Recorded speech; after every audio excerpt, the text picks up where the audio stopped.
All right.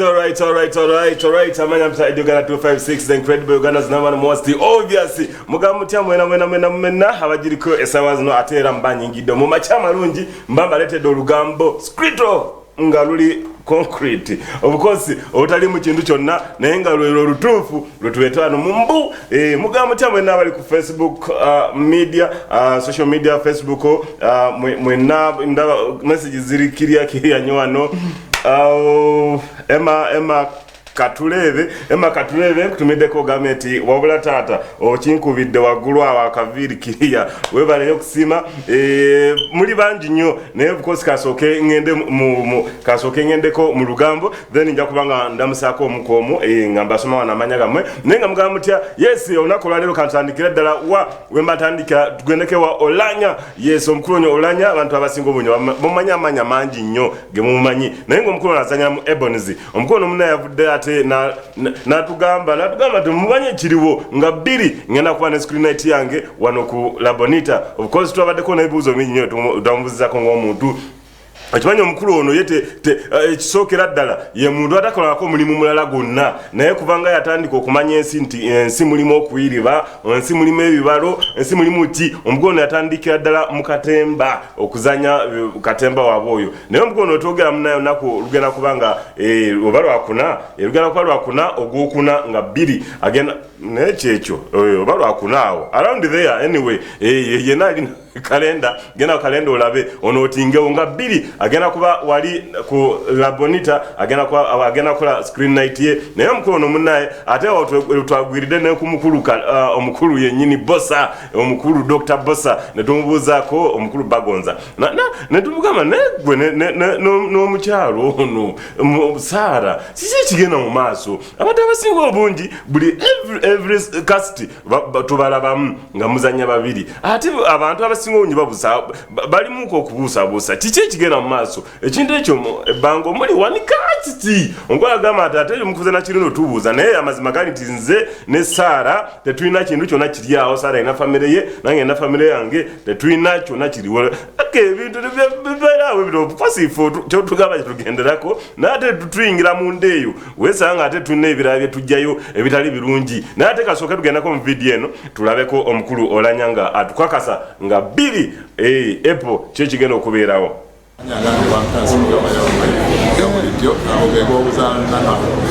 abalabi ba firimu ge bayita original names naye nga amanya abantu ge basinga okumanya ye Olanya Nasifumatu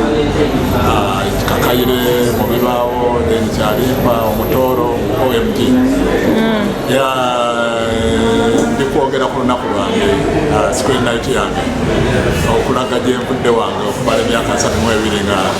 ndi mu kisaawe kya Katemba natandika mu 1987 nga nalekwa okusamba omupiira neŋŋamba saawa ezo ez'olweggulo kitenyinza okukola okusalawo neŋŋamba nti lwaki nedda olujja kubeerawo nga ennaku z'omwezi 2 April olujja kuba lwakuna wane waffe ku Theatre Labonita ngenda okulagira wagyevudde biki byenkoze ogenda otulagira n'omukyala naye abasinga obungi bamumanyi koza abatamumanyi bagenda okubabala naye nze siri wa mukyala ndi wabakyala bagenda okulaga abakyala babiri Akatemba mufunyemu bingi olw'ensonga nti okuba nava mu ssomero sikolako kintu kirala mu bulamu bwange achievement esooka kinamufunamu ng'omulimu mwesobodde okuweerera abaana bange bonna abaana 8 abamu basomye abamu bamaliriza n'abalala bakola achievement enkulu ndowooza leero kikoze bulungi noza mwena musobodde okutufuna tulyoke tukibakiriringire bulungi nnyo kusooka kyetwebaliza Katonda nti abantu bwe baba bwe batyo batulowooleza kiba kirungi kiba kitegeeza tuzanya bulungi naye nga ekituufu ekiriwo nti Fauzia na famire ye n'omwami we nange nina famire erewoba nange nina omukyalo wange n'abaana bange naye ekintu kyetulina ate ekyewunyisa nti tuli bamukwano nnyo the two families tuli bamukwano nnyo abalabi ba ABS basuubira ekikola olunaku bingi bingi tubategekedde awomaikola music dance drama ate mutwala eno sho tubatugiyinze okutuukira ku mutindo n'ebibeera biriwo ebitrending ogw'omwaka kati eno sho twaji right now tulina mu tutekeratekera abawagizi baffe because olunaku luliko shows nyingi so ours has got to be much better than gye twakola last year. Tiwati omnaye wakiri osaidizeyo ate of course wetubaawo tugendako twabadde tulyanga ate tugwa kapiripiti nga tugwa kapiripiti katugwa kapiripiti kikyokola wano lwaki tuli ku ssomero omukoona abaana ebintu bingi nnyo byatugambye kugamba ate nalabye nga kapiripiti ayinamu ye muyimbi kati sazo mu baana abato nga naye ategeera nnyo alina information oba message yawadde ate baana bato banne nagamba nti bannaye muve mu byokulonda kasasiro simanyi kulonda scrap muddeyo ku masomero ate n'ebintu byokulwanalwana ebyo si birungi tugamba ate kale naye kapiripiti alina emyaka 7 mbu 7 kapiripiti gwinza okubanga watulimbye kubanga kapiripiti watandise wano juza n'okuyimba gwe kenyini ng'ogamba oli munana esawo zino ate wazisazeeko kati kapiripiti saamutegedde naye nga ye twabaddeko naye netonyumyako naye n'abeerako n'ebintu bingi nnyo byabadde nga atubuulira ebyo management etambula etya omuziki yagutandika atya kyeki kati sawa zino aliwa kyonna gye kiri yesi noza producer yasooka obeere nga ompaako kapiripiti naye tulabeko biki byatugambye. Ebyo ebigoli by'osaza te babikkiriza ku ssomero bino si bigoli wetuuko esaaza okusoma ebigoli tubisalako bye muyita ebigoli batugambye bakuwadde basale simanyi kapiripiti gye baleko kale abaana batandise okusoma gwe tukulaba oli wakaki ekiriwo tesinaba nti tandika ku ssomero essomero lyaffe lyagambye teritandika zino saawa kyogamba tusuubiremu abo abagenda mu okusomero ku Mande naawe oli mu abo kozi wagenze mu kyakumeka kati nagenze mu pitu olina emyaka emeka kati nina emyaka genda mu 7 ogenda mu 7 kiki kyofunye mu kiwumulo kyosinza okuyiga mu kiwumulo empisa ebintu byokulwanalwana nze neetegese bingi ensawo yunifoomu baaga engatto byonna mpozi n'okwekumiramu bato bannange tuddayo ku ssomero mukwate empisa muyige empisa temusomba sukulapo kubanga tuddeyo ku ssomero tulabye ng'obadde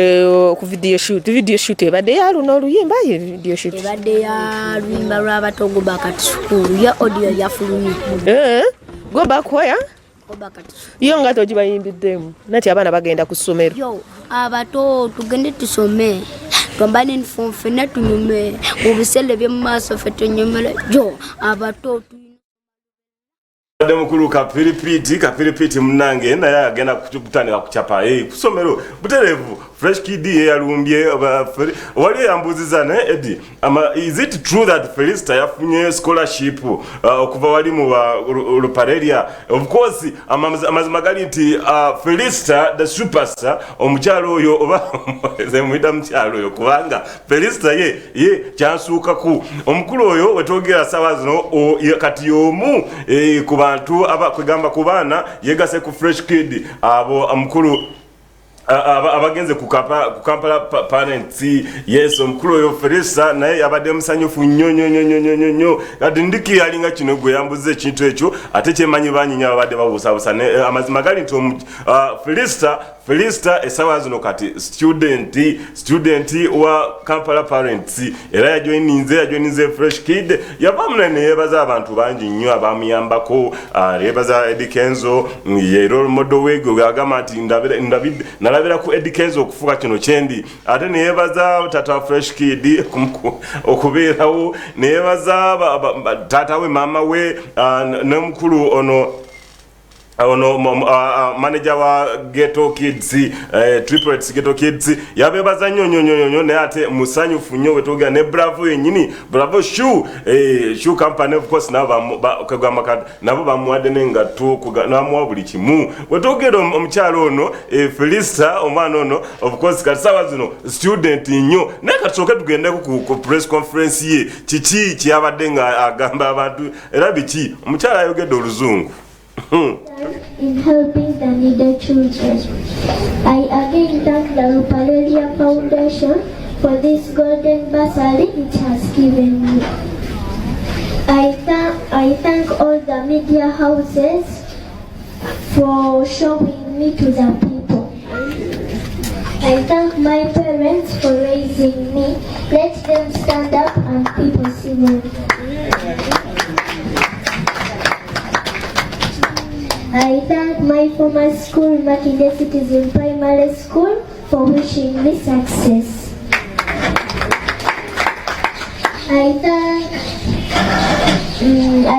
Let me use this platform to thank Justin the Black Man for introducing me to the people. I also thank Mr. Kavma Dauda. Thank one of my role models my great friend who is called Eddie Kenzo Musuza. If he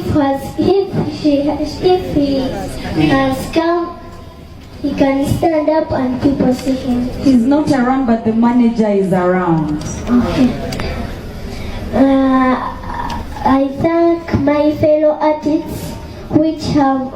have attended this function. Also to follow me on Instagram in the names of Felista the Superstar. Also to subscribe my YouTube channel in the names of Felista the Superstar official. Felista the Superstar yatambude watu ate Edith Cheyune Reloaded nkutumideko nnyo Doreen Kalonji webale kulaba Mutoni Flavia nawe webale kubanga ojiriko na Ndutu nawe nkutumideko nnyo ate alinetwe Malcolm nawe ongambye kwoli Haruna kwoli Chris Bondi nawe ogambe kwoli Nanjura Rahuma nawe webale kubanga kwoli Remco Lawrence ongamye ati otudde bulungi nnyo Reli Puzzle ngambye kwoli Mariam Shira nawe kwoli ate omukulu Honorable Alex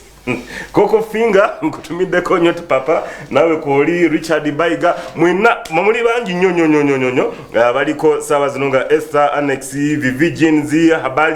Hambali Isma mulimo batamuliza Anet mwina mugamenti kwe muli mkulaba ate waliwo na gamenti nze DJ Faizo Pro Eddie webale kunkolera kaviri kiria Irene Mugisha nawo gamenti thanks for being smart. Anyway, kyonaje chiri wetu utambula naye mukyali obanyi sola basoma mwena sola basoma wano nenga mwebale nnyo kulaba ABS TV ate mwebale kulaba program amachama rungi kosa n'olugambo muna ate tuba tuliawo tutambula nga ate tugwa mabulira marungi nga kazibwe Bashiri omukulu ono munange oyagenze wali ew'omuwala wa Kafeero waliwo omukyalo ono naye muwala wa Kafeero abadde atambula nga akuba gita ate okuba gitaze n'abaana abeera n'akagaali ke nataka abaana bayimba be bamubakinga yenga wayimba omulala asolooza ssente naye munaye otogera omukyalo ono yayambiddwako ate najibwa waliwe yabadde asula nawewa ennyumba endala omukyalo ono kati wetogera ali asula bulungi kwegamba Kazibwe Bashir yamwebaziza nnyo yagamba ati mwebale nnyo aba Smile Uganda something like that your company yavudde ate ne mudukira ne muyambako ne muwa ebintu ebyenjawulo kwegamba obulamu kati butambula bulungi nnyo wetogera kasawa zino yavudde wali wabadali kwegamba mu mbeera enkyamu ennyo landlord amuyirira buli kaseera yasenguka buli kaseera kyonna gye kiri kasooka tugende tulabe ku video eno yes tulabe nga omwalo ono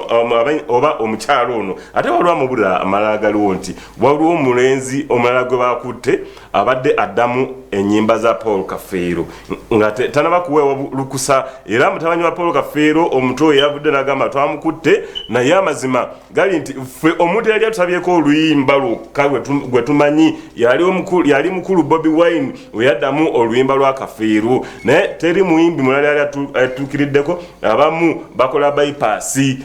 oba transpassing ne bagenda ne bakola eki n'ajja oluyimba n'alukola naye nga tafunye eki lukusa kasooke lugendeko ewa muwala wa Kafeero tulabe ekyamutuuseeko naye. Mwami Basiri Kazibwe webale nyebalire ddala Mukama akwongera omukisa mbadde nsaba tutambulire ddala ofuuke kitange mpaka lwe ndiva mu nsi oba okuva mu nsi buli omu aleme kuleka nsobola okukirayira kubanga gyanzije tolabyeyo mukama wange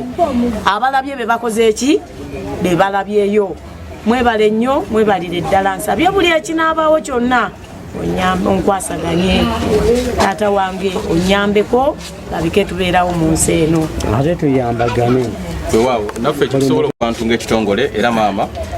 challenge gy'olina yakuza baana onkuza entuufu kitegeera maama baana bato mulimu n'abawala batandise okuvubuka kyenkukuutira kiri kimu kyakukuza baana mu nkuza entuufu muli mu kibuga ebisomooza bingi naye abaana olina bakuza bulungi kyekyo kyenyiza okugamba otherwise ffe ng'ekitongole obuyambi bwonna tubusuubira kuva eri bannayuganda era buno bwe tutuuseeko olwaleero bannayuganda be babutuwa tugenda kuddayo tukube omulanga eri bannayuganda abalala wabula okusinziira nga bwe mundaba sirina kyakubawa naye Mukama Katonda abampeere buli omu kyasinga okwagala buli asobodde okunziruukirirako mu nsi muno oba mu Uganda kubanga nawuliddeko waliwo n'abali ebweru bonna abakoze eki abatuyambyeko n'abasuubira okutukola ki okutuyamba Mukama Katonda abampeere buli omu kyasinga okwagala otambula mu mbeera emu obenda nate amawulire amalala galiwo Zani Brown ate munaye yavuddeyo nayogera kuki abawala abalungi mbu abawala abalungi ebizibu bebasinga okumitinga mbu mulimu okukyayibwa okungi abawala abalungi abasinga obungi mbu tebabeera mu mukwano like nti tebabaganza kiri awo omuntu abasinga babatyagamba n'omuwala omulungi ngenda kumugwako musomeremu kyekigenda okuntuukako kyonna gye kiri ate era lwekyo Namiro sawa zino tebakwatagana kati ne Ronald Mayinja lwekyo Namiro wetwogera tebakwatagana abakulu wano waliwo ate baguddemu nabe ekintu kiri awo kiri mu kutambula engeri etategerekeka bulungi naye katusabe nti kyonna gye kiri kijja kuba bulungi ye Bajjo bannanga ayina banne Bajjo afubutuka ebigambo Bajjo twabadde naye tumbuzaako Bajjo kyekigenda mu maaso omukulu ono yajja mugunde osipapa lwaki okumuyita kuno mwasinziira kuki ng'ate nga mumanyi bulungi nti sipapa wa NRM ate ne musalamu muyite omukulu ono osipapa ajja abeere ku meeting y'omukulu ono Nyanzi kiki ekigenda mu maaso ye n'ava nakwegana nakiri alinga ensonga eno bizigamba nti okuyita omuntu si kibi si kibi tekirina ngeri yonna wekiri nti oba kibi because ffena tuli bantu bino ebintu ebyokuyabulamu za political matters tetulina ate kati kino kyo Nyanzi mukwano gwa sipapa lwaki sipapa tajja kuki naye tuwulira amawulire nti Nyanzi bali mugamba azeeyo akasente mba akasente ke bamuwadde ku gundi contribution mba akazeeyo ewasi papa awatali ekyo simanyi bajja kumujjamu obwesige kati nga bwe bajja mu Ronald Mayinja simanyi biki kyonna gye kiri katulabeko ne Bajjo naye byayogera kakati ekintu kyanyanza okuyita sipapa ku mukolo sikirawo mu buzibu twatuba n'emikwano gyaffe ab'NRM ate bwe tabagamba nti pulezidenti w'aba opposition bokka pulezidenti ye pulezidenti w'abantu bonna okuyita sipapa ku mbaga kati ndabamu ensobi bbiri ndi chairman Nyanzi akoze embaga eno sitakiyita longo time takikoledde mu buseera oyabba ebigambo bingi ate nga mu biseera by'omuyaga gw'ebyobufuzi nga blackmail mungi propaganda mungi malisi mungi kati okolayo akantu katono bwe kati olina akolabanga gwoki omusobi kubanga weebuuzeemu ebirungi Nyanzi byakoledde sipapa lwaki tebabyogera lwaki batunulira byo byokka lwaki batunulira akantu k'embaga nalabye tabala emirundi ng'ayogera